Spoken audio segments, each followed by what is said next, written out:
ये जो अभी भूकंप आए हैं नेपाल में ही है, जहां 3 नवंबर को जो अर्थक्वेक आए थे रात को 11 बजे, वो उसी के पास ही एक अर्थक्वेक आया है, वो जिसकी मैग्नीट्यूड जो है वो 5.6 है, 5.6 है, और जो कि बहुत सैलो डेप्थ मैंने 10 किलोमीटर डेप्थ पर आई है।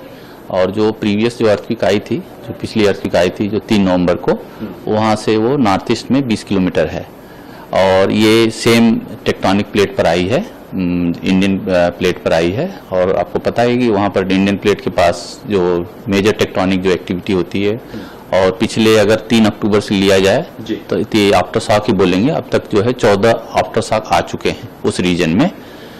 3 नवंबर के बाद अब तक जो है 14 आफ्टर शॉक आ चुके हैं, जिसकी 72 घंटों में 72 घंटों में कह सकते हैं कि 72 घंटों में ये 14 आफ्टर शॉक आ चुके हैं, जिसमें सबसे बड़ी तीव्रता की जो आफ्टर शॉक आई है 5.6 वो है, जो कि 20 किलोमीटर नॉर्थ ईस्ट है मेन शॉक से।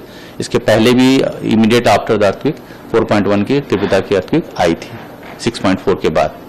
तो ये कंटिन्यूस अभी आफ्टर शॉक है, कुछ दिन बाद ये चलती रहेगी, जो सबसाइड हो जाएगी, कुछ दिन और चलेगी। हाँ, ये संभावना जब बड़े अर्थक्वेक आते हैं तो उनकी आफ्टर शॉक कुछ दिनों तक चलती रहती है, मतलब आती रहती है, छोटे छोटे शॉक्स आते रहते हैं। अभी जो आई है 5.6 उससे ज्यादा होगी या कम होगी? नहीं, आफ्टर शॉक हमेशा जो मेन शॉक होती है उसकी तीव्रता कम होती है, जो आफ्टर शॉक आती है उसकी तीव्रता मेन शॉक से कम होती है। दिल्ली के लिहाज से देखें तो क्या कहें? दिल्ली के लिहाज से जैसे सेक फील हुआ है, 10 सेकेंड के लिए सेक फील हुआ, तो जैसे कि अगर हम इंटेंसिटी मैप देखें तो इंटेंसिटी मैप ये बताता है, जो सेक मैप है वो बताता है कि हमारे दिल्ली में 2 से 3 की इंटेंसिटी थी जो हमने सेक फील किया। लेकिन अगर ईपी सेंटर के पास देखें, जैसे लोगों ने फेल्ट रिपोर्ट भी अगर देखा जाए तो दिल्ली के आसपास के क्षेत्रों में लोगों ने फेल्ट रिपोर्ट हमारा जो वेब पोर्टल पर आता है उस पर उन्होंने बताया है।